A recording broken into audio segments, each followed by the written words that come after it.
आज हम लोग चैप्टर 8 डी और एफ ब्लॉक के क्वेश्चंस जो बुक में दिए हुए हैं वो डिस्कस करने वाले हैं। और इसमें क्वेश्चन नंबर 10 आप लोगों के सामने है, आपकी स्क्रीन पे है क्वेश्चन नंबर 10। ठीक है, आप एक बार बुक भी पास में रखिए, है ना। और ये लीजिए, अब क्वेश्चन नंबर 10 काफी बड़ा है और जूम हो गया और आपकी स्क्रीन पे आ गया। बताओ क्वेश्चन नंबर 10 का आंसर बताओ फटाफट, बोलो। Cu+1। Cu+1, yes. Cu+1 में जो सारे के सारे इलेक्ट्रॉन युग्मित है। अच्छा, इसका पता कैसे चलेगा? अच्छा, एक चीज तो समझ में आ गई होगी आप लोगों को कि इस चैप्टर को सीखने के लिए हमें क्या चाहिए। एक तो हमें जो इलेक्ट्रॉनिक कॉन्फ़िगरेशन है, इलेक्ट्रॉनिक विन्यास है, वो तो हमें बिल्कुल अच्छी तरह से आना चाहिए, चाहे वो लेंथेनाइड हो, एक्टिनाइड हो या डी ब्लॉक हो, क्योंकि आधे से ज्यादा आंसर इलेक्ट्रॉनिक कॉन्फ़िगरेशन से आ रहे हैं। ठीक है, चाहे वो कलर, कोई कंपाउंड कलर है या नहीं है ये पता करना हो, इलेक्ट्रॉनिक विन्यास, चाहे वो चुंबकत्व उसका पैरामैग्नेटिक है या डाईमैग्नेटिक है, वो अनुचुंबकीय है या प्रतिचुंबकीय है, तो इलेक्ट्रॉनिक विन्यास देखोगे। ठीक है, उसका आकार क्या है, उसकी ऑक्सीकरण अवस्था क्या है, तो इलेक्ट्रॉनिक विन्यास देखोगे। ठीक है, तो इलेक्ट्रॉनिक विन्यास पर एकदम पूरी पकड़ होनी चाहिए, है ना, इस चैप्टर को सीखने के लिए।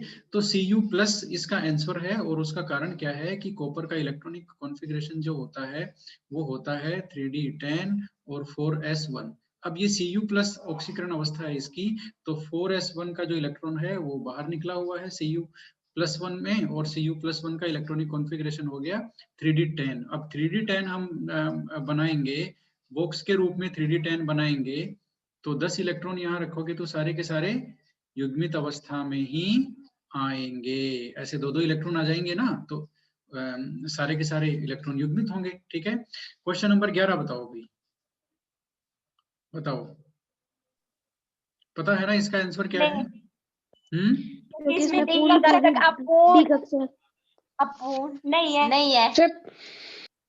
भरे हुए नहीं है, भरे हुए है भरे हुए, अपूर्ण भरे हुए नहीं है। में पूर्ण भरित विन्यास पाया जाता है। पूर्ण भरित भरे हुए होते हैं, विन्यास पाया जाता है इनमें। भरित, हाँ ठीक है ठीक है। ये थोड़ा सा क्लियर नहीं हुआ, कई लोग एक साथ बोल गए ना, तो मैं नाम बोलता हूँ। मोनिका तुम बोलो अब ये। सर इसमें पूर्ण भरित विन्यास होता है। अच्छा, उससे क्या हुआ? तो सर इसके लिए ना संक्रमण तत्व के लिए अर्धपूर्ण होना चाहिए। अर्धपूर्ण नहीं, अपूर्ण डी कक्षक होना चाहिए, है ना। देखो, अर्धपूर्ण यानी, हाँ, अर्धपूर्ण यानी आधा भरा हुआ, अपूर्ण यानी कितना भी हो लेकिन वो पूरा नहीं है। ठीक है, तो इसका आंसर यह आएगा कि संक्रमण तत्वों के लिए अपूर्ण डी कक्षक होने चाहिए। अपूर्ण जो डी कक्षकों का विन्यास है ना, वो अपूर्ण होना चाहिए। ठीक है, लेकिन यहाँ पर पूर्ण है, इसलिए ये संक्रमण तत्व नहीं है। ये रंगहीन क्यों है बताओ जरा? रंगहीन यानी कि इसमें रंग नहीं होता, क्यों? क्योंकि इसमें अयुग्मित इलेक्ट्रॉन उपस्थित नहीं है। अवस्था में होते हैं। हाँ, इसको इस तरह से बोल दो कि इसका इलेक्ट्रॉनिक विन्यास D0 होता है ना। तो यहाँ पर कौन सा संक्रमण नहीं होता, बताना जरा? डीडी संक्रमण। डीडी संक्रमण। डीडी संक्रमण के लिए इलेक्ट्रॉन होना जरूरी है ना। ठीक है, और संक्रमण के लिए जगह होना भी जरूरी है। तो डीडी संक्रमण एक तो D0 में नहीं होता और एक D10 में नहीं होता, इन दोनों में डीडी संक्रमण नहीं होता, इनके अलावा सब में डीडी संक्रमण होता है। ठीक है, तो यहाँ पर D0 इलेक्ट्रॉनिक विन्यास होने की वजह से डीडी संक्रमण नहीं होता, इसलिए ये रंगहीन है। ये परा यूरेनियम क्या है, इसको पढ़ा है क्या आप लोगों ने? परा यूरेनियम, बोलो। ये लेंथेनाइड एक्टिनाइड में से आ गया, ये क्या है ये परा यूरेनियम? इसमें परमाणु क्रमांक 92 से अधिक हो। हाँ, तो 92 किसका है? यूरेनियम का। यूरेनियम का। देखो, यूरेनियम लेंथेनाइड में आता है कि एक्टिनाइड में आता है? एक्टिनाइड में। एक्टिनाइड में, ये देखो, ये है उसका एक्टिनाइड का। ठीक है, तो एक्टिनाइड का ये है ना। इधर देखो, एक्टिनियम के बाद में थोड़े पहलवान उनसे निपटेंगे, ये देखो, ये उनसे आ गया।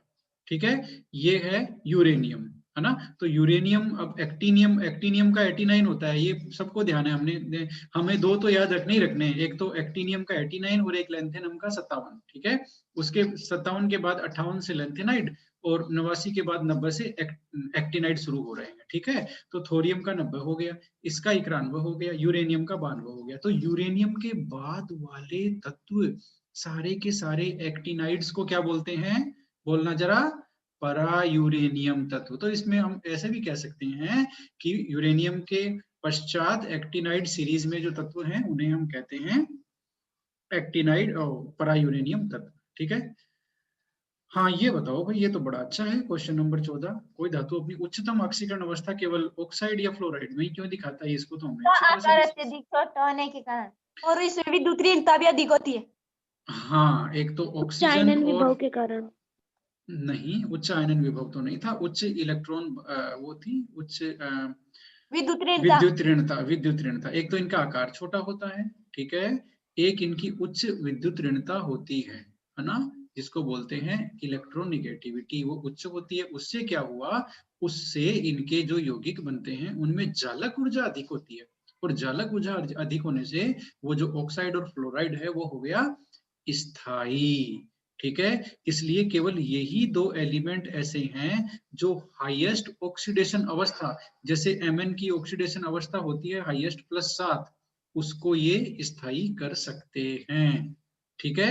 अदरवाइज वो +7 में क्लोरीन के साथ कंपाउंड नहीं बनाएगा, कि ब्रोमीन के साथ कंपाउंड नहीं बनाएगा, वो केवल ऑक्सीजन और फ्लोरीन के साथ ही कंपाउंड बनाएगा, क्योंकि ऑक्सीजन और फ्लोरीन ही इसे स्थायी कर सकते हैं Mn+7 को, ठीक है। वरना तो बाकी जो देखो Mn+7 आने के लिए Mn में से 7 इलेक्ट्रॉन निकालने पड़ेंगे। अब 7 इलेक्ट्रॉन निकालने के लिए बहुत ज्यादा ऊर्जा चाहिए, तो वो ऊर्जा कब मिलेगी, जब MnO ऑक्सीजन और फ्लोरीन ये Mn के साथ यौगिक बनाएंगे, तभी वो ऊर्जा मिल सकती है। अदरवाइज वो ऊर्जा मिलेगी नहीं, तो कंपाउंड भी नहीं बनेगा। इसलिए ऑक्सीजन और फ्लोरीन जब बनाते हैं तभी केवल ये जो ऑक्सीकरण अवस्था है वो स्थायी रहती है, इसलिए, ठीक है। इसलिए धातु अपनी उच्चतम ऑक्सीकरण अवस्था केवल ऑक्साइड और फ्लोराइड में ही प्रदर्शित करते हैं। ये भी हमने डिस्कस किया था। देखो इसमें MnO में मैंगनीज की ऑक्सीकरण अवस्था क्या है, बताना जरा। +2, ठीक है। और Mn2O3 में क्या है, +3, गुड। तो फिर अब एक मिनट रुको, गुड, अब सही है, ठीक है। Mn2O3 में +3 है, और MnO2 में क्या है, ऑक्सीकरण अवस्था +4। इसमें कैसे आई, किसी को आइडिया है क्या, ये ऑक्सीकरण अवस्था कैसे आ रही है भाई, किसी को भी आइडिया है क्या, बताना जरा, इतने लोग हमारे साथ जुड़े हैं। नहीं। जया तुम बोलो, जया। नहीं सर। ठीक है, कोई बात नहीं, मैं बताता हूँ। क्वेश्चन नहीं आना, कोई भी क्वेश्चन का उत्तर नहीं पता होना, ये कोई प्रॉब्लम नहीं है, ठीक है। प्रॉब्लम पता है क्या है, उस क्वेश्चन का उत्तर सीखने की इच्छा नहीं होना, ठीक है, वो प्रॉब्लम है। तो हमारा यहाँ पे क्वेश्चन है MnO में ऑक्सीकरण अवस्था आई +2, Mn2O3 इसमें ऑक्सीकरण अवस्था कौन सी बताई भाई तुमने, +3, और MnO2 इसमें ऑक्सीकरण अवस्था आई +4, ठीक है। तो ये कैसे आया, देखो बहुत सिंपल है। ऑक्सीजन पर आवेश क्या होता है, ऑक्सीजन पर क्या आवेश होता है, उसी से तो पता चलेगा। जैसे ये NaCl है, NaCl में अब तुम लोग झटाक से कह दोगे कि Na के ऊपर +1 चार्ज है, क्यों, क्योंकि Cl के ऊपर -1 चार्ज है, ठीक है। और आयनिक यौगिकों का ये तो नियम है कि जितना ऋणावेश होता है उतना ही धनावेश होता है, तभी तो वो उदासीन होते हैं वो यौगिक। विद्युत उनका जो आवेश होता है वो एक दूसरे को संतुष्ट करता है ना। तो अब यहाँ पे बताओ ऑक्सीजन का कितना चार्ज हुआ, ऑक्सीजन पे कितना आवेश होता है, यस, ऑक्सीजन पे होता है -2, ठीक है, ऑक्सीजन पे होता है -2, है ना, 2- लिखते हैं उसको। तो ऑक्सीजन पर -2 हुआ। अब देखो यहाँ पर ये पूरा यौगिक है MnO, ये तो उदासीन है, देखो कैसे निकालते हैं, ये पूरा जो यौगिक है MnO वो उदासीन है है ना। इसका मतलब, और यहाँ पर Mn एक ही है, ऑक्सीजन भी एक ही है, इसका मतलब ऑक्सीजन का जितना चार्ज है उतना ही Mn का है। बात समझ में आ गई, लेकिन उसका जो चिन्ह है वो विपरीत है, ठीक है, मात्रा उतनी ही है लेकिन आवेश का जो चिन्ह है वो विपरीत है। अब ऑक्सीजन का सबको पता है भाई, Mn का तो हमें पता है, Mn तो संक्रमण तत्व है, तो ये तो कई ऑक्सीकरण अवस्थाएं दिखाता है, +2 भी दिखाता है, +3 भी दिखाता है, +4 +7 कितने भी दिखाता है, ठीक है। लेकिन ऑक्सीजन का तो फिक्स है, ऑक्सीजन 2- चार्ज रखता है। यहाँ पर एक ऑक्सीजन है, एक Mn है, इसका मतलब जितना ऑक्सीजन का है उतना ही Mn का है, लेकिन आवेश विपरीत है, तो ऑक्सीजन का 2- है तो Mn का हो गया 2+। बात समझ में आ गई, इसलिए इसकी ऑक्सीकरण अवस्था हो गई +2, ठीक है। अब यहाँ पर बात समझ में आ गई होगी कि ऑक्सीजन 3 है तो एक ऑक्सीजन का -2 तो 3 ऑक्सीजन का -6, बहुत सिंपल सी गणित है ये तो, ठीक है। एक ऑक्सीजन का -2 तो 3 ऑक्सीजन का -6। अब -6 को उदासीन कौन कर रहा है, धनायन तो ये है ना हमारे, 2 Mn है तो 2 Mn में -6 बराबर बराबर बंट जाएगा, तो एक Mn का +3 और दूसरे Mn का +3 तो हो गया +6, तो Mn की ऑक्सीकरण अवस्था आ गई 1 की +3, ठीक है। अब इस तरह से यहाँ देखो MnO2 में एक ऑक्सीजन का है -2 तो 2 ऑक्सीजन का कितना हो गया, बताना जरा, बोलो। -4। अच्छा ये -4 है, यहाँ पे धनायन कौन है, Mn ही तो बचा, ऑक्सीजन और Mn के अलावा यहाँ तीसरा तो कोई है ही नहीं, ठीक है। तो यहाँ जो Mn है इसका मतलब उस पे इतना चार्ज है जो इस O2 के चार्ज को संतुष्ट कर रहा है, O2 पे माइनस चार्ज है, ठीक है, तो Mn का +4 ही होगा, तभी तो ये इसको संतुष्ट करेगा, तभी तो ये पूरा जो यौगिक है MnO2 ये उदासीन है, इस पे कोई आवेश ही नहीं है, देख लो, ठीक है। तो जितने भी लवण होते हैं उन सब में धनावेश जितना होता है उतना ही ऋणावेश होता है, और इसी सिद्धांत के आधार पर हम धातु की ऑक्सीकरण अवस्था निकालते हैं, वरना तो हम धातु की ऑक्सीकरण अवस्था निकाल ही नहीं पाएंगे, क्योंकि उसकी तो वेरिएबल ऑक्सीडेशन स्टेट है, वो तो बहुत सारी ऑक्सीकरण अवस्था दिखाता है, ठीक है। तो इस तरह से हमने ये ऑक्सीकरण अवस्थाएं निकाल ली है। अब ऑक्सीकरण अवस्था निकालने के साथ साथ यहाँ पर रूल आता है, पहला तो ये आता है कि जो सहसंयोजक ऑक्साइड होते हैं वो अम्लीय होते हैं। सहसंयोजक का मतलब जैसे CO2 है, ये अधातु का ऑक्साइड है, सहसंयोजक मॉलिक्यूल है, ये आयनिक मॉलिक्यूल नहीं है, तो ये इनके जो ऑक्साइड है ये अम्लीय है। अच्छा कोई भी ऑक्साइड अम्लीय कब होता है, क्षारीय कब होता है, ये और वो वो होती है ना एम्फोटेरिक, जिसको क्या बोलते हैं, एक और कैटेगरी होती है ना इनमें, हाँ उभयधर्मी, ठीक है, यस। तो ये बताओ भाई मुझे, कोई भी जो ऑक्साइड है वो क्षारीय कब होता है, अम्लीय कब होता है, ये पता है क्या किसी को भी, कोई भी ऑक्साइड क्षारीय कब होगा, अम्लीय कब होगा? ऑक्सीकरण अवस्था बढ़ने पर अम्लीय प्रगति बढ़ती है तथा कम हाँ, ऑक्सीकरण अवस्था वाले ऑक्साइड सारे प्रगति होते हैं। ऐसा क्यों हुआ, ऐसा क्यों हुआ बताओ। हर चीज का होता है एक कारण, सुन लो, हर चीज का होता है एक कारण, जब कारण जानने की इच्छा जागृत होगी तभी तुम केमिस्ट्री सीख पाओगे, क्योंकि केमिस्ट्री विषय चलता है लॉजिक पे, ठीक है, लॉजिक, उसका किसी भी पॉइंट का लॉजिक पता होना चाहिए, उसका कारण पता होना चाहिए, जब कारण खोजने की आदत बन जाएगी इसका मतलब है केमिस्ट्री सीख रहे हो, ठीक है, वरना तो केमिस्ट्री रट रहे हो। तो ये जो तुमने बात बताई ये एकदम सही है और एकदम सटीक है, ठीक है, इससे उसका आंसर लिख सकते हैं, लेकिन फिर भी इस उत्तर का कारण क्या है, मेरा कहने का मतलब ये है कि जो सहसंयोजक ऑक्साइड होते हैं, ये मैंने बताया था, तुम लोगों ने वीडियो नहीं देखे, इसका मतलब ये जो सहसंयोजक मॉलिक्यूल है और एक ये सहसंयोजक ऑक्साइड है, ठीक है, एक हमारे पास आयनिक ऑक्साइड है, ये आयनिक ऑक्साइड है, ये सहसंयोजक ऑक्साइड है, मतलब इसमें आयनिक बंध है, इसमें सहसंयोजक बंध है कार्बन और ऑक्सीजन के साथ। जो सहसंयोजक ऑक्साइड होता है वो पानी से रिएक्शन करके क्या बनाता है, अम्ल H2CO3 कार्बोनिक एसिड, ठीक है। और इसी तरह से जो आयनिक ऑक्साइड है, ये आयनिक ऑक्साइड है क्योंकि सोडियम और ऑक्सीजन के बीच में आयनिक बंध है, ठीक है, ये वाटर से रिएक्शन करके बनाता है क्या, NaOH, ठीक है, इसके दो NaO के रिएक्शन करेंगे और दो NaOH रिएक्शन करेंगे। अब NaOH क्या है, क्षार, क्षार है ना ये, और वो क्या है, अम्ल। तो अब देखो ये जो सहसंयोजक ऑक्साइड है इसको कहते हैं अम्लीय ऑक्साइड। ये अम्लीय है क्योंकि ये पानी से रिएक्शन करके अम्ल बना रहा है। अब बात समझ में आ गई अम्लीय क्यों है, ठीक है। और ये जो है ये ऑक्साइड, धात्विक ऑक्साइड जिसको बोलते हैं, या जो आयनिक ऑक्साइड है, धात्विक ऑक्साइड है, ये पानी से रिएक्शन करके बना रहा है क्षार, इसलिए इसे कहते हैं क्षारीय ऑक्साइड, ठीक है। ये क्षारीय ऑक्साइड है ना। अब हमें ये देखना है कि Mn की जो सीरीज है Mn2O3 और एक MnO2 है ना, ये कहाँ चले गए हम, ये आ गए हम यहाँ, ठीक है। इसमें ऑक्सीकरण अवस्था इधर से इधर जाने पर बढ़ रही है, +2 +3 और +4।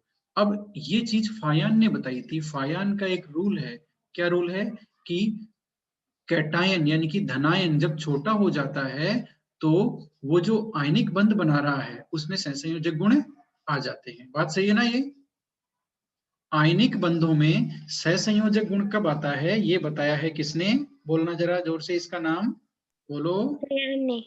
फायान ने बताया था कि आयनिक बंधों में सहसंयोजक गुण कब आते हैं, इसकी व्याख्या इसने करी थी। तो उसमें एक रूल था कि धनायन का आकार छोटा होता जाता है तो उसकी ध्रुवण क्षमता बढ़ती जाती है, जिससे आयनिक बंध में आ जाते हैं सहसंयोजक गुण, सहसंयोजक गुण आ जाते हैं जिसमें, ठीक है। तो अब सहसंयोजक गुण आएंगे तो वो ऑक्साइड अम्लीय होगा कि क्षारीय, बताना जरा, बोलो बोलो। सहसंयोजक गुण यदि किसी ऑक्साइड में आ गए तो वो अम्लीय हुआ कि क्षारीय? अम्लीय। अम्लीय, क्योंकि यहाँ पर ये जो CO2 है कार्बन का ऑक्साइड है जिसका नाम है कार्बन डाइऑक्साइड, ये सहसंयोजक अणु है या फिर आयनिक अणु है, बताओ जरा।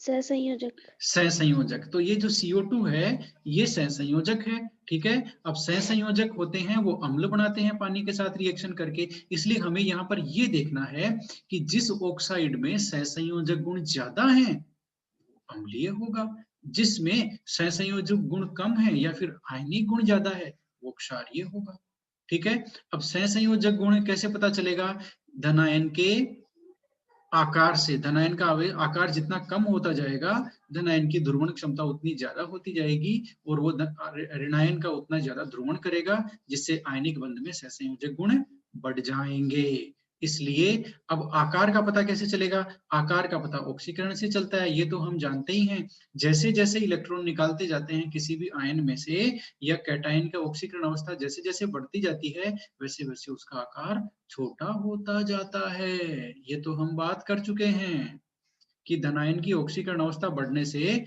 उस धनायन का आकार छोटा होता जाता है, ठीक है। ये तो मैं बता चुका हूं तुम लोगों को पहले ही, है ना। और वैसे भी बता दूं, आकार यहीं पे बता देता हूं। Mn का परमाणु क्रमांक बताना जरा फटाफट, बोलो। अब ये यहाँ पर गाड़ी रुक गई, किसी को 25। तो इसमें प्रोटॉन हुए 25, बात सही है ना। हाँ 25 प्रोटॉन है इन तीनों में जो Mn है उसमें 25 प्रोटॉन है, लेकिन Mn+2 में इलेक्ट्रॉन कितने हैं बताना जरा। Mn+2 में इलेक्ट्रॉन 23 इलेक्ट्रॉन है, क्योंकि +2 ऑक्सीकरण अवस्था है, 2 इलेक्ट्रॉन हमने निकाल लिए। इसमें इलेक्ट्रॉन है 22, क्योंकि 3 इलेक्ट्रॉन निकलेंगे, +4 ऑक्सीकरण अवस्था में निकलेंगे 4 इलेक्ट्रॉन, बच गए इलेक्ट्रॉन 21। सुन लो अब मेरी बात, मैं दोबारा से रिपीट कर रहा हूं इसको, ठीक है। तो प्रोटॉन सब में ही 25 है, ये देखो, क्योंकि एटॉमिक नंबर तो 25 ही रहेगा, तो प्रोटॉन सब में 25 है, इलेक्ट्रॉन का नंबर कम होता जा रहा है। तो यहाँ पर 25 इलेक्ट्रॉन आकर्षित कर रहे हैं किसको, बोलना जरा, 23 इलेक्ट्रॉन को, ठीक है। यहाँ पर 25 इलेक्ट्रॉन किसको, कितने इलेक्ट्रॉन को आकर्षित कर रहे हैं, बोलो। 22 इलेक्ट्रॉन। 22 को। यहाँ पर 25 इलेक्ट्रॉन कितने इलेक्ट्रॉन को आकर्षित कर रहे हैं, 21 इलेक्ट्रॉन। 21 को। तो बताओ आकार छोटा कब होगा, कौन से केस में होगा, आकर्षण ज्यादा कहाँ है, आकर्षण ज्यादा है जहां 25 प्रोटॉन मिलकर के 21 इलेक्ट्रॉन को आकर्षित कर रहे हैं, तो यहाँ आकर्षण बल ज्यादा लगेगा। यहाँ आकर्षण बल ज्यादा लगेगा तो यहाँ साइज छोटी हो जाएगी, इसीलिए धनायन का आवेश बढ़ने के साथ साथ आकार छोटा होता जाता है। ठीक है। तो +4 वाले में आकार छोटा हो जाएगा, छोटा हो जाएगा तो सहसंयोजक गुण आ जाएंगे, सहसंयोजक गुण आ गया तो वह ऑक्साइड हो गया अम्लीय। ठीक है, तो ये मैंने क्वेश्चन आप लोगों को बता दिया और इसको मैंने काफी डिटेल में बता दिया इसमें, और इस एक क्वेश्चन में मैंने कई सारे पॉइंट बता दिए आपको, कई सारी जो इम्पोर्टेंट चीजें हैं इसकी इनऑर्गेनिक केमिस्ट्री की वो मैंने आपको बताई है। फायन रूल भी हमने बता दिया, ऑक्साइड कब अम्लीय होगा कब नहीं होगा वो भी हमने बता दिया। ये लो भाई, आंतरिक संक्रमण तत्वों का सामान्य इलेक्ट्रॉनिक विन्यास लिखना है। सामान्य इलेक्ट्रॉनिक विन्यास तो जानते ही हो, वो n वाली फॉर्म में जो लिखते हैं, है ना। तो वो लेंथिनाइड और एक्टिनाइड का आप लोगों को बताया हुआ है, बुक में भी दिया हुआ है ना। जैसे लेंथिनाइड का होता है n-2, 1 से 14, 0 से 14, और n-1 d, 0 to 1, और NS2, ये हो गया लेंथिनाइड्स का। इसी तरह से एक्टिनाइड्स का भी देख लेना, है ना। और एक्टिनाइड में भी n-2 यही आएगा, एक्टिनाइड का भी यही है, लगभग ND से लेकर के 2 हो जाएगा शायद, उसमें D में 2 भी इलेक्ट्रॉन आते हैं एक में, तो ये 0 to 2 हो जाएगा। ठीक है, अब संक्रमण तत्व परिवर्तनशील ये लो भाई, परिवर्तनशील ऑक्सीकरण अवस्था यहाँ दिखाते हैं, परिवर्तनशील ऑक्सीकरण अवस्था, है ना। ठीक है, तो क्यों दिखाते हैं भाई, कौन बताएगा इसका उत्तर, जल्दी बोलो। अलग अलग होने वाले इलेक्ट्रॉन भिन्न भिन्न ऊर्जा इस तरह से होते हैं।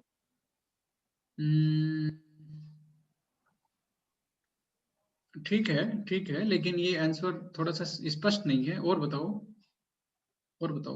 परिवर्तनशील ऑक्सीकरण अवस्था कैसे दिखाते हैं भाई। परिवर्तनशील ऑक्सीकरण अवस्था का मतलब तो समझ गए ना, संक्रमण तत्व बहुत सारी ऑक्सीकरण अवस्था दिखाते हैं।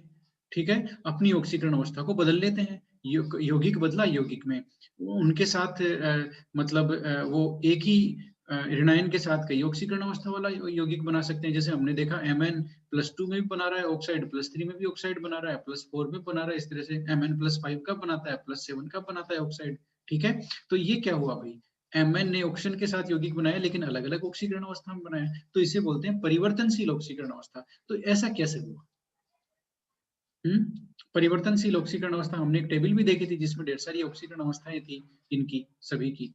तो परिवर्तनशील ऑक्सीकरण अवस्था का कारण है क्योंकि यहाँ पर 3D और 4s कक्षकों में ऊर्जा का अंतराल जो है, ऊर्जा का अंतराल समान नहीं है, बहुत कम अंतर है, अल्प होता है, अल्प अंतर होता है। अल्प अंतर होने की वजह से क्या हुआ, जो 4s के जो इलेक्ट्रॉन है उनके साथ साथ कौन पार्टिसिपेट कर लेता है, 3D के इलेक्ट्रॉन भी आसानी से बाहर निकल सकते हैं, कम ऊर्जा देने पर वो भी आसानी से बाहर निकल सकते हैं। इसलिए संक्रमण तत्व परिवर्तनशील ऑक्सीकरण अवस्था प्रदर्शित करते हैं। ठीक है, अब ये बोलो भाई, स्कैंडियम के समस्त यौगिक रंगहीन क्यों होते हैं? बहुत सिंपल है, रंगहीन का मतलब हमें इलेक्ट्रॉनिक कॉन्फ़िगरेशन आना चाहिए।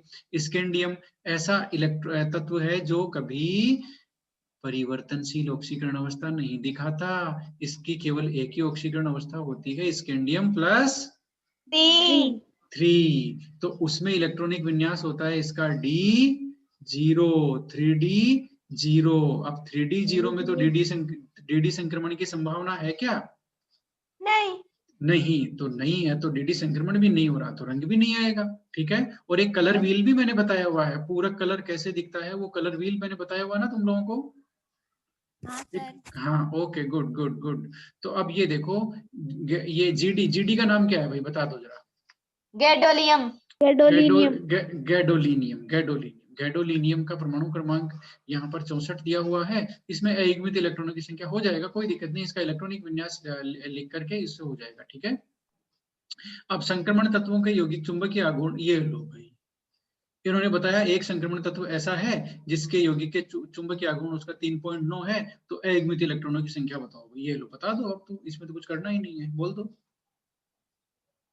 टेबल तुम लोगों को सिखाई हुई है, 1.73, 2.83, 3.87, 4.90, 5.92, हाँ 4.89, 90 एक ही बात है। ठीक है, तो अब ये बताओ भाई, जब 3.9 इसका वो है तो अयुग्मित इलेक्ट्रॉन कितने होंगे? 3 होंगे। 3 यहाँ कोई पता है कि n की वैल्यू जब 3 आएगी तभी वो जो हमारा स्पिन ओनली फॉर्मूला है ना म्यू का, n+2, उसमें 3 रखेंगे तभी ये, और ये इसको सोल्व करेंगे, रूट निकालेंगे तो आ जाएगा। ठीक है, तो 3 आएगा, ये तो सबको ही पता है। ये लो भाई, लेंथेनाइड संकुचन क्या है? ये तो बड़ा खतरनाक है, लेंथेनाइड संकुचन क्या है? तो बहुत अच्छा प्रश्न है। बता दो अब इसका आंसर कौन बताएगा? जया तुम बता रही हो? जया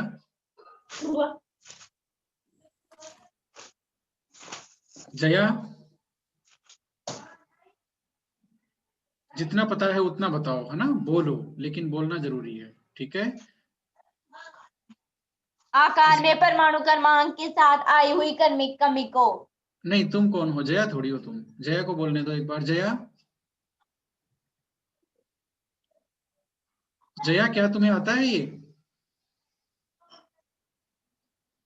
जया, आवाज आ रही है मेरी? हाँ या ना?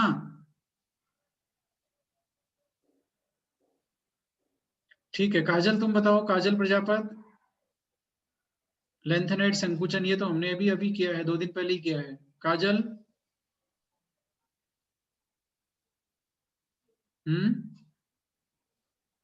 ठीक है। मोनिका, सर आपने वो पढ़ाया तो उस दिन मैं नहीं थी इस क्लास में। कौन बोल रहा है? जया है या कौन है? सर मोनिका ही। अच्छा ठीक है, मोनिका है, okay good.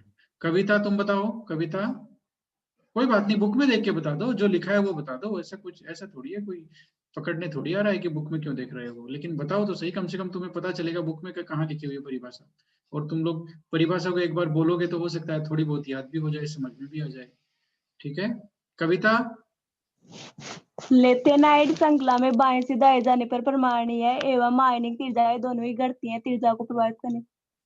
Yes yes yes, ये बिल्कुल सही उत्तर है कि लेंथेनाइड सीरीज में हम जाते हैं बाएं से दाएं, है ना। लेंथेनम से लास्ट एलिमेंट कौन सा है? ल्यूटीशियम, इस तक जाते हैं तो परमाणु क्रमांक के साथ परमाणु और आयनिक आकारों में क्रमिक कमी आती है, जिसे हम कहते हैं लेंथेनाइड संकुचन। इसे समझाओ तो भाई समझा दो। इसे कैसे समझाओगे? इसे इस तरह से समझा सकते हैं कि जैसे जैसे हम लोग लेंथेनाइड सीरीज में बाएं से दाएं चलते रहते हैं तो प्रभावी नाभिकीय आवेश तो बढ़ता ही है क्योंकि परमाणु क्रमांक बढ़ रहा है, लेकिन एफ कक्षकों का परिरक्षण प्रभाव कमजोर होने की वजह से जो एफ कक्षक के इलेक्ट्रॉन हैं वो बाह्यतम कोश के इलेक्ट्रॉनों को नाभिक के जो आकर्षण बल है उससे परिरक्षित नहीं कर सकते, इसलिए आकार लगातार छोटा होता जाता है, ठीक है। या फिर सिंपल सा लिख सकते हैं कि एफ कक्षकों के परिरक्षण प्रभाव कमजोर होने की वजह से इनका सीरीज में संकुचन होता जाता है, आकार कम होता जाता है, ये सीधा भी लिख सकते हैं, ठीक है। मिश्र धातु क्या है? अब मिश्र धातु तो जानते ही हो, स्टील है, ये सारे ब्रास है, ये सारे मिश्र धातु है, ठीक है। तो ये हो गया, इसका लिख सकते हो। अब ये देखो भाई, इसका इलेक्ट्रॉनिक विन्यास लिखना है, चुंबकीय आघूर्ण की गणना करनी है, इलेक्ट्रॉनिक विन्यास लिख करके अयुग्मित इलेक्ट्रॉन का नंबर निकाल लेना, और अयुग्मित इलेक्ट्रॉन का नंबर निकालने से n की वैल्यू आ गई, और जो हमारा फॉर्मूला है वो तो पता ही है, बोलो भाई, म्यू बराबर अंडर रूट n n + 2, ठीक है। अब ये देखो भाई, ठीक है, संक्रमण धातुएं सामान्यतः रंगीन यौगिक बनाती है, बताओ कारण बताओ भाई इसका। हाँ, रंगीन यौगिक तो बनाती है, हमें पता है, कारण क्या है इसका? कारण बहुत सिंपल सा है, अधिकतर संक्रमण धातुओं में अयुग्मित इलेक्ट्रॉन होते हैं, जिसकी वजह से dd संक्रमण होता है, और वो जिस रंग को अवशोषित करती हैं उसका कौन सा रंग दिखाती है? पूरक रंग दिखाती है। और कौन सा रंग अवशोषित होगा तो कौन सा रंग दिखेगा? ये मैंने एक जो साइकिल है कलर व्हील, वो मैंने बताया हुआ है, वीडियो में जाकर के आप लोग देख सकते हो उसको, ठीक है। मैंने पूरी प्लेलिस्ट का लिंक शेयर किया हुआ है ग्रुप में, है ना। मैंने कहा तुम लोग जिसको देखना है वो देख भी सकता है। संक्रमण तत्वों की 3D श्रेणी में Mn का ये लो भाई, Mn अधिकतम ऑक्सीकरण अवस्था क्यों दिखाता है? क्योंकि Mn में ही क्या इलेक्ट्रॉन ज्यादा होते हैं। अयुग्मित इलेक्ट्रॉन अधिकतम उपलब्ध है, ठीक है। और Mn में जो Mn का जो आयनाइजेशन पोटेंशियल है, आयनिक विभव, वो भी इस तरह का होता है कि Mn से 7 इलेक्ट्रॉन निकाले जा सकते हैं, ठीक है। अब ये देखो, ये क्या है? ये दोनों D4 है, परंतु एक अपचायक एक ऑक्सीकारक है। बात तो सही है भाई, एक अपचायक ये क्या है भाई? अपचायक क्या होता है? एक ऑक्सीकारक क्या होता है? ऑक्सीकारक और अपचायक वो होता है, सुन लो मैं जो बता रहा हूं उसको। अपचायक वो होता है जो दूसरे को इलेक्ट्रॉन दे दे, दूसरे का अपचयन कर दे। बात समझ में आई? जो दूसरे को इलेक्ट्रॉन देकर के उसका अपचयन कर दे उसे अपचायक बोलते हैं, और जो दूसरे से इलेक्ट्रॉन ले लेता है, मतलब दूसरे का ऑक्सीकरण कर देता है, वो ऑक्सीकारक होता है। तो Cr जो 2+ है वो अपचयक है, मतलब दूसरे को इलेक्ट्रॉन दे देता है। वो क्यों दे देता है? क्योंकि Cr2+ से ज्यादा Cr3+ स्थायी है। इसकी जो Cr3+ ऑक्सीकरण अवस्था है वो अधिक स्थायी होने की वजह से Cr2+ एक इलेक्ट्रॉन दे देता है और Cr3+ में कन्वर्ट हो जाता है। ठीक है, अब इनका इलेक्ट्रॉनिक विन्यास लिख करके देखोगे तो समझ में आ जाएगा। और इसमें इलेक्ट्रॉनिक विन्यास और आयनाइजेशन जो विभव है इनका, आयनिक विभव उसका रोल है। इसी तरह से Mn2 क्या है? Mn2 ऑक्सीकारक है, मतलब Mn2 जो Mn3 ऑक्सीकारक है, क्योंकि Mn3 दूसरी स्पीसीज से इलेक्ट्रॉन ले लेती है और इलेक्ट्रॉन लेकर के Mn2 में कन्वर्ट हो जाती है। बात समझ में आई? किसमें कन्वर्ट हो जाती है? Mn2 में, मतलब इसने इलेक्ट्रॉन निकाल लिया और खुद ले लिया, तो दूसरे का क्या कर दिया इसने? ऑक्सीकरण, उसमें से इलेक्ट्रॉन निकाल लिया तो उसका ऑक्सीकरण कर दिया। ठीक है, तो इस तरह से Mn जो 3+ है वो ऑक्सीकारक है, क्योंकि Mn के केस में Mn2 ज्यादा स्थायी है और क्रोमियम के केस में क्रोमियम 3+ ज्यादा स्थायी है ऑक्सीकरण अवस्था। इसलिए क्रोमियम चाहेगा कि Cr2+ से मैं किस में बदल जाऊं? Cr3+ में। लेकिन Mn चाहेगा कि मैं Mn3+ से किस में बदल जाऊं? Mn2+ में। ठीक है, तो ये इनका कारण है। और ये बहुत ही इंपॉर्टेंट प्रश्न है जो मैंने समझाया हुआ है आप लोगों को, वीडियो में आप जाकर के देख सकते हैं कि 5D संक्रमण तत्वों के आकार 4D तत्वों के आकार लगभग समान क्यों होते हैं? क्योंकि 5D संक्रमण तत्वों से पहले 14 लेंथेनाइड तत्व आते हैं और लेंथेनाइडों में होता है लेंथेनाइड संकुचन, है ना? इसे मैंने वीडियो में अच्छी तरह से बताया है, देख सकते हो। संक्रमण तत्व उपसय संयोजक यौगिकों बनाते हैं? हाँ बनाते तो हैं भाई, हमने पूरा चैप्टर ही पढ़ लिया उपसय संयोजक यौगिकों का। तो ठीक है, तो क्यों बनाते हैं? बनाते इसलिए हैं क्योंकि यह इनके जो डी कक्षक होते हैं ना अधिकतर वो रिक्त होते हैं और रिक्त डी कक्षकों में ये लिगेंड से इलेक्ट्रॉन स्वीकार करके उपसय संयोजक बंध बना लेते हैं। ठीक है, अब ये लो भाई 4 अंतर लिखो, तो 4 अंतर लिख सकते हैं। एक में F में जाता है इलेक्ट्रॉन, एक में D उसमें 5F में जाता है, एक में 4F में जाता है। एक लेंथेनाइड सिर्फ लेंथेनाइड, ज्यादातर लेंथेनाइड +3 ऑक्सीकरण अवस्था दिखाते हैं। एक्टिनाइड तो परिवर्तनशील ऑक्सीकरण अवस्था दिखाते हैं। ज्यादातर एक्टिनाइड क्या है? रेडियो एक्टिव है, लेकिन लेंथेनाइड में एक ही रेडियो एक्टिव मैंने बताया था, प्रोमीथियम, इसके अलावा कोई रेडियो एक्टिव नहीं है। इसके जो सारे अंतर की जो टेबल है वो देख सकते हो। अब ये देखो, जर्कोनियम 40 और हैफनियम की परमाणु त्रिज्याएं समान है, ये क्वेश्चन यही है देखो। और ये नीचे वाला है ना, Au और Ag के आयनन विभव समान है। ये सारे क्वेश्चन, ये और ये जो 5D संक्रमण तत्वों के आकार 4D, ये तीनों क्वेश्चन एक ही है, इन तीनों का उत्तर एक ही आएगा। यहाँ उसने 5D 4D कर दिया, वहां उसने पूरा वो ले लिया, एग्जाम्पल ले लिया जर्कोनियम और हैफनियम का। ये आप लोग वीडियो देखोगे तो आप लोगों को वहां समझ में आएगा, वहां मैंने बताया भी है कि ये क्वेश्चन कैसे भी आ सकता है। एक 4D का एलिमेंट है, एक 5D का एलिमेंट।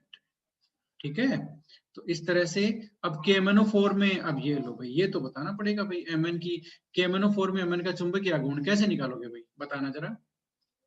सबसे पहले क्या चाहिए? N की वैल्यू चाहिए, N यानी कि एकमित इलेक्ट्रॉनों की संख्या। तो सबसे पहले Mn का तो ऑक्सीडेशन स्टेट निकालोगे, तभी तो एकमित इलेक्ट्रॉनों की संख्या है ही नहीं। किसमें? मैग्नीज में। हाँ मैंगनीज में, तो उसमें ऑक्सीकरण अवस्था तो पता चलेगी ना पहले, ऑक्सीकरण अवस्था क्या है? तो +7 है। कैसे पता चली भाई? इसको ऐसे पता चला कि यहाँ पर ऑक्सीजन का मैंने अभी बताया, एक ऑक्सीजन का -2 होता है, तो 4 का हो गया -8। अब पूरी दुनिया जानती है कि पोटेशियम का तो +1 होता है। ठीक है, तो Mn बचा, है ना? तो Mn का तो +7 होगा, तभी तो ये बैलेंस होगा, प्लस वाला और माइनस वाला पूरा। ठीक है, तभी तो यहाँ +8 होगा और यहाँ -8 होगा, तो Mn की ऑक्सीकरण अवस्था आ गई +7। +7 में इसमें इलेक्ट्रॉनिक कॉन्फ़िगरेशन होता है D0। D0 में इसका चुंबकीय गुण 0, म्यू बराबर 0। ठीक है, इस तरह से इस तरह के गड़बड़ क्वेश्चन भी कभी कभी आ सकते हैं। तो ये हमारी क्लास शायद कट जाएगी। अच्छा, इतने ही क्वेश्चन थे क्या? इतने ही क्वेश्चन है क्या बुक में? देखना, ये लो, ये तो हमने लगभग सारे क्वेश्चन कर लिए, तो ये काफी अच्छी बात है। अब हमारी क्लास कभी भी कट सकती है और आप लोगों को दोबारा नहीं जुड़ना है। ठीक है, दोबारा नहीं जुड़ना है ना? और मैं कोशिश करता हूँ कि हम लोग कुछ और क्वेश्चन और सोल्व करें, है ना। ये लो भाई, तो फिर आ गए क्वेश्चन। ये लो भाई, बड़ा जबरदस्त क्वेश्चन है गैडोलिनियम। 13 नंबर क्वेश्चन पढ़ना जरा, 13 नंबर क्वेश्चन पढ़ो। 13 नंबर क्वेश्चन सामने लिखा हुआ है, फटाफट इसका उत्तर बताओ क्योंकि हमारे पास समय बचा है मात्र 2 मिनट। गैडोलिनियम 4f श्रेणी का तत्व है, इसका परमाणु क्रमांक 64 है, निम्न में से कौन सा? इलेक्ट्रॉनिक विन्यास तो बताना है। बताओ भाई, इलेक्ट्रॉनिक विन्यास कौन सा सही है गैडोलिनियम का?